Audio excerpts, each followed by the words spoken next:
তো পাকিস্তানে থাকি। পাকিস্তান একটা ভালো কান্ট্রি যেখানে আমি অবস্থান করতেছি। এখানে আমার অ্যাকচুয়ালি বিয়ে হয়েছে, তো বিয়ে হয়েছে সূত্রে পাকিস্তানে থাকি।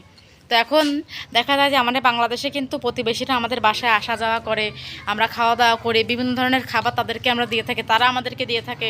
বা প্রতিবেশীদের সাথে বিকাল হলে বা সন্ধ্যা হলে আমরা আড্ডা দিই, চায়ের আড্ডা দিই, ঘুরতে যাই এখানে ওখানে, একজন আরেকজনের বাসায় আসি। সো এরকমটা পাকিস্তানে হয় কি না এটা তোমাদেরকে আমি জানাবো আজকে। তো ব্যাপার হয়েছে যে পাকিস্তান এমন একটা দেশ যেখানে আসলে মানুষ ঘর থেকে একটু কম বের হয়, মেয়েরা, বিশেষ করে মেয়েরা, বউয়েরা, এদেরকে তুমি বাসার বাইরে একটু কমই দেখতে পারবা। কিন্তু ছেলেরা অলওয়েজ বের হচ্ছে, প্রয়োজনে বেশিরভাগ জিনিস প্রয়োজনে ছেলেরাই বাড়িতে নিয়ে আসে কিনে। পাকিস্তানে আমার প্রতিবেশীরা কেমন ব্যবহার করে, আচ্ছা, তো জানার আগ্রহ থাকতেই পারে এই বিষয়ে। আমি একটু জানাই তোমাদেরকে আমার প্রতিবেশীরা কেমন পাকিস্তানে। আর পাকিস্তানে আমার প্রতিবেশীরা আমার সাথে কেমন ব্যবহার করে, যেহেতু সন্ধ্যা হয়ে আসছে, আজান দিয়ে দিতে পারে। আমি আজকে সন্ধ্যার সময় ব্লগটা স্টার্ট করলাম, জানি না কতটুকু করতে পারবো, যাই হোক, আজান দিলে তো হবে না। তো পাকিস্তানে আসলে আমার প্রতিবেশীরা আমার সাথে কেমন বিহেভিয়ার করে, হাঁটবো নিজে থাকতো।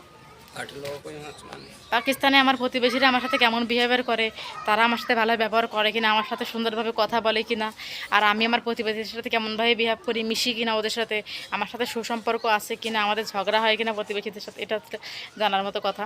তো ইম্পর্টেন্ট কথা তো আজকে বলবো। সো প্রতিবেশীদের সাথে আমার কেমন ব্যবহার করা উচিত বা কেমন করে তারা আমার সাথে ব্যবহার, এগুলো নিয়ে আজকে ডিসকাস করবো তোমাদের সাথে। তোমরা আমার সাথে থাকো, লাইনে থাকো, জানতে পারবা। সো বন্ধুরা, তোমরা জানো যে আমি কিন্তু পাকিস্তানে থাকি। পাকিস্তান একটা ভালো কান্ট্রি যেখানে আমি অবস্থান করতেছি। এখানে আমার অ্যাকচুয়ালি বিয়ে হয়েছে, তো বিয়ে হয়েছে সূত্রে পাকিস্তানে থাকি। তো এখন দেখা যায় যে আমাদের বাংলাদেশে কিন্তু প্রতিবেশীরা আমাদের বাসায় আসা যাওয়া করে, আমরা খাওয়া দাওয়া করি, বিভিন্ন ধরনের খাবার তাদেরকে আমরা দিয়ে থাকি, তারা আমাদেরকে দিয়ে থাকে। বা প্রতিবেশীদের সাথে বিকাল হলে বা সন্ধ্যা হলে আমরা আড্ডা দিই, চায়ের আড্ডা দিই, ঘুরতে যাই এখানে ওখানে, একজন আরেকজনের বাসায় আসি। সো এরকমটা পাকিস্তানে হয় কি না এটা তোমাদেরকে আমি জানাবো আজকে। তো ব্যাপার হয়েছে যে পাকিস্তান এমন একটা দেশ যেখানে আসলে মানুষ ঘর থেকে একটু কম বের হয়, মেয়েরা, বিশেষ করে মেয়েরা, বউয়েরা, এদেরকে তুমি বাসার বাইরে একটু কমই দেখতে পারবা। কিন্তু ছেলেরা অলওয়েজ বের হচ্ছে, প্রয়োজনে বেশিরভাগ জিনিস প্রয়োজনে ছেলেরাই বাড়িতে নিয়ে আসে কিনে, মেয়েরা একটু বাইরে কম যায়। হ্যাঁ, তো পাকিস্তানে যেগুলো মানে একটু গ্রাম অঞ্চল, অনেক বেশি গ্রাম, সেখানে আসলে মানে পাকিস্তানে একটা উল্টো সিস্টেম কি, গ্রামের মানুষ কম বের হয়, শহরের মানুষ বাইরে বের হয় বেশি। যেমন আমাদের দেশে দেখা যায় যে শহরের মানুষ বের হয় না, গ্রামের মানুষ কিন্তু বের হয় বাইরে বেশি। তো এখানে ডিফারেন্স, এখানে গ্রামের মানুষ বাইরে বের হয় না, কারণ এখানে গ্রামে আসলে বের হলে অনেক অনেক ধরনের কথা বলে। তো গ্রামের মেয়েরা একদিন বাড়ি থেকে বের হয় না, খুবই কম। তো গ্রামে একজন আরেকজনের বাড়িতে খুব কমই যাওয়া হয়। কিন্তু শহরের দিকে কিন্তু সবাই আড্ডাবাজি দেয়, বাইরে বের হয়, একজন আরেকজনের সাথে কথা বলে, শহরে অনেক কিছু চলে। যেহেতু ইসলামিক কান্ট্রি, তো গ্রামের মেয়েরা কিন্তু কমই বের হয় বাড়ির থেকে বাইরে। তো গ্রামে এই সম্পর্কগুলো আসলে হয় না, শহরের দিকে হয়। বাট আমার কথা বলি এখন, আমি যেখানে থাকি আমার সাথে আমার প্রতিবেশীরা কেমন আসলে। আমি আগে যেখানটাতে ছিলাম সেটা হচ্ছে ফয়সালাবাদ ছিল। তো সেইখানে মোটামুটি আমার সাথে, আমার এটা একটা মেন সিটি ছিল, ওটাও তোমরা অনেক ভিডিও দেখছো। এখন আমি অন্য জায়গাতে আছি। তো সেখানে দেখা যাচ্ছে সেখানকার মানুষ কিন্তু অনেক আমার সাথে বেশ ভালো বিহেভিয়ার করতো। আমার সাথে আমার প্রতিবেশীরা আমার বাড়িতে আসতো, আমার বাড়ি থেকে যেত। আমি কিন্তু অনেক ব্লগ, আমার সেকেন্ড আরেকটা চ্যানেল, এখানে শেয়ার করতাম সবার সাথে। তো প্রতিবেশীরা আসতো, যেত, আমিও যেতাম। আমার সাথে কিন্তু প্রতিবেশীদের ভালো সম্পর্ক ছিল, তারা খাবার দাবার বানালে আমাকে দিত, ঈদের সময় আমার সাথে হেল্প করতো, কথা বলতো, এসে এটা কিন্তু করতো। কিন্তু দেখা যায় যে এখানে আসার পর থেকে এখানকার মানুষ একটু অন্যরকমভাবে মানে অন্যরকম বিহেভিয়ার, তারা খুব একটা আসে না, কথা বলে না। মানে সব জায়গার মানুষ আসলে একরকম না, মানে ফুল পাকিস্তানে কিন্তু এরকম না যে সবাই প্রতিবেশীরা এসে কথা বলবে, এরকম না। আমি আগে যেখানে ছিলাম সেখানে আসতো, কথা বলতো। আরও তারা যখন জানতে পারছিল যে আমি বাংলাদেশি একটা মেয়ে, তো তখন তারা আমার বাসায় আসতো, আমার সাথে কথা বলতো। এরপর আমি অনেক অনেক সময় কাটাইছি, আমি তাদের বাসায় গেছি, ঘন্টা পর ঘন্টা আড্ডা দিয়েছি, তারা আমার বাসায় আসছে। কিন্তু আমি সব মিলে একটা জিনিস বলবো, যে এটা বাংলাদেশের মতো না, সম্পূর্ণ আলাদা।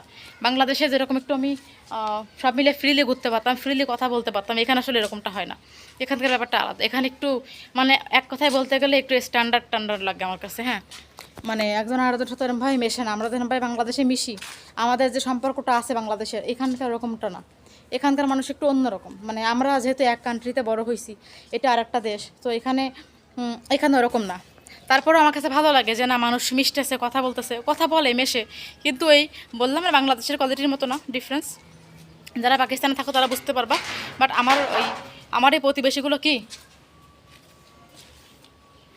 আমার এই প্রতিবেশীগুলো খুব ভালো ছিল, আগের বাসার প্রতিবেশীগুলো ভালো ছিল। তারা অনেক আমার সাথে মিশুক ছিল, অনেক মিশুক প্রকৃতির ছিল। এখানে আসার পরে একটু একঘেয়েমি হয়ে গেছি, একা হয়ে গেছি। এখানে আসার পরে এই প্রতিবেশীগুলো ওই বাসার মতো না, ওই বাসা যেরকম আসার কথাবার্তা বলতো ওই বাসার ওই বাসার মতো না, ঠিক আছে? এখানকার প্রতিবেশীগুলো একটু আলাদা, বাট তারপরেও আমি সবার সাথে মিলেমিশে চলার চেষ্টা করি। এখানে বাসা থেকে একটু কমই বের হই, ওই বাসায় বাসা থেকে অনেক বের হতাম, অনেক বেশি কথা বলতাম সবার সাথে, ঠিক আছে? বাট এইখানে আসার পরে এরকমটা হয় নাই। কিন্তু ওই যে পরিশেষে একটাই কথা, রেডি, পরিশেষে একটাই কথা বলবো যে আমার সবগুলো প্রতিবেশী আসলে ডিফারেন্স টাইপের। দেখেন ও মজা শুরু করেছে পিছন দিক দিয়ে। আমার সবগুলো প্রতিবেশী একদম আলাদা। আমার আগের বাসায় যেরকম ছিল ওই প্রতিবেশীগুলোকে আমি খুব মিস করি, ওরা আসলে খুব ভালো মিশতো আমার সাথে, ঠিক আছে? তো তাদের সাথে আমার খাওয়া দাওয়া উঠা বসা খুব ভালো একটা বন্ডিং ছিল। এখন তারা অনেকে আমাকে ফোন করে, এখন আমি পুরোনো বাসায় যাই, মাঝে মধ্যে যাই, ঘুরে ফিরে চলে আসি, বাট এখন তো আর আগের মতো থাকা হয় না। বাট তারা আমাকে খুব মিস করে, আর আমিও তাদের নাম্বার নিয়ে আসছি, অনেকে যারা আমার ঘনিষ্ঠ তাদের নাম্বার নিয়ে আসছি, কথাবার্তা হয় মাঝে মধ্যে। তো এই আর কি। তো জানিয়ে দিলাম আমার প্রতিবেশীদের কিছু কাহিনী। Thank you.